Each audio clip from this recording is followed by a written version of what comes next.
evening and welcome. Did you know that if India's suspension from the International Olympic Committee is not overturned, we can be in a situation where in the next Olympic Games our athletes will not be flying the tricolour.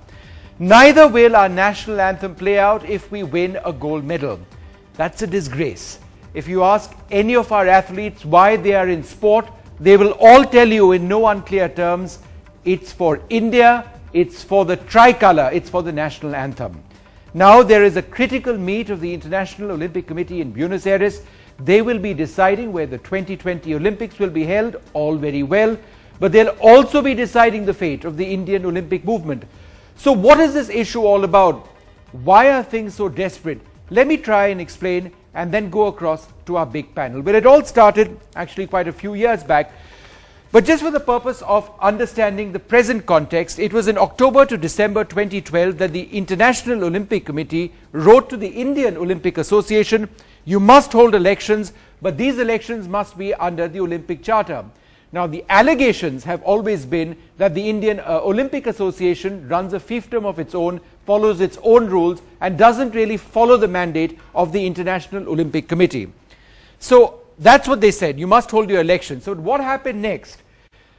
Now, on the 4th of December 2012, when it became absolutely clear that they would hold elections the way they wanted to, they wouldn't listen to the IOC, the International Olympic Committee moved in and said that the Indian Olympic Association has been suspended. The IOA has been suspended.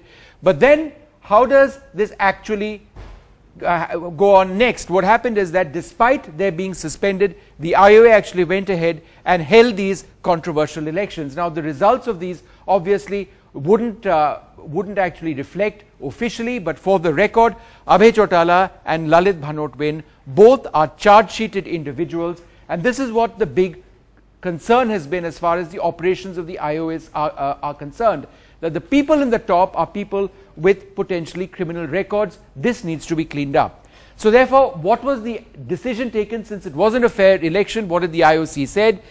They said that V.K. Malhotra would be the ad hoc president. He was the previous president. Randhir Singh would be the secretary general. In other words, the status quo would remain. The elections which were held were in fact illegal.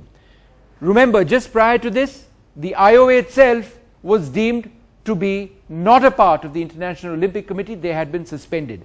This went on for many months.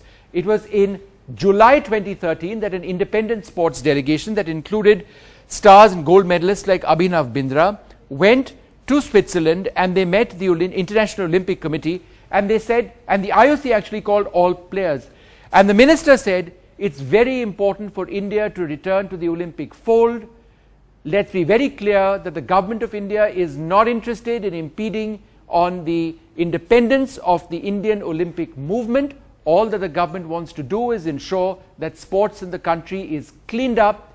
Now, the IOC actually listened to this, and they said, all right, fine, the IOA will come back into the international fold if their constitution is amended. And everybody thought, look, it's just a matter of time, there'll be new elections, everything is going to be okay, and our athletes will be allowed to fly the tricolour in the next Olympics. But this is what happened just a few weeks back. In the month of August, the Indian Olympic Association said, sorry, we are not going to be changing the constitution on one particular ground when it comes to charge-sheeted individuals.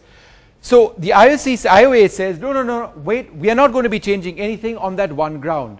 Now, this is important because the allegation is that they want to protect those leaders in their hierarchy who have these criminal records. The International Olympic Movement says that cannot happen. Why are we discussing this now?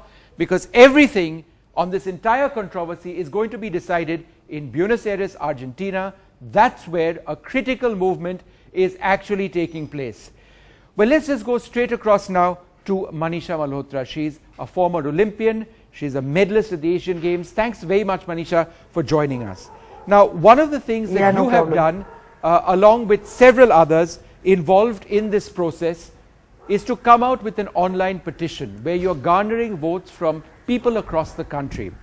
Are you confident that an online petition is actually going to change anything as far as the operations of the IOA are concerned? Well, I think we hope so. And as athletes, this has nothing to do with anything other than the fact that as athletes, we wanted to come together on a platform and express what we wanted. And, it's apparent that we are the last priority on everybody's mind.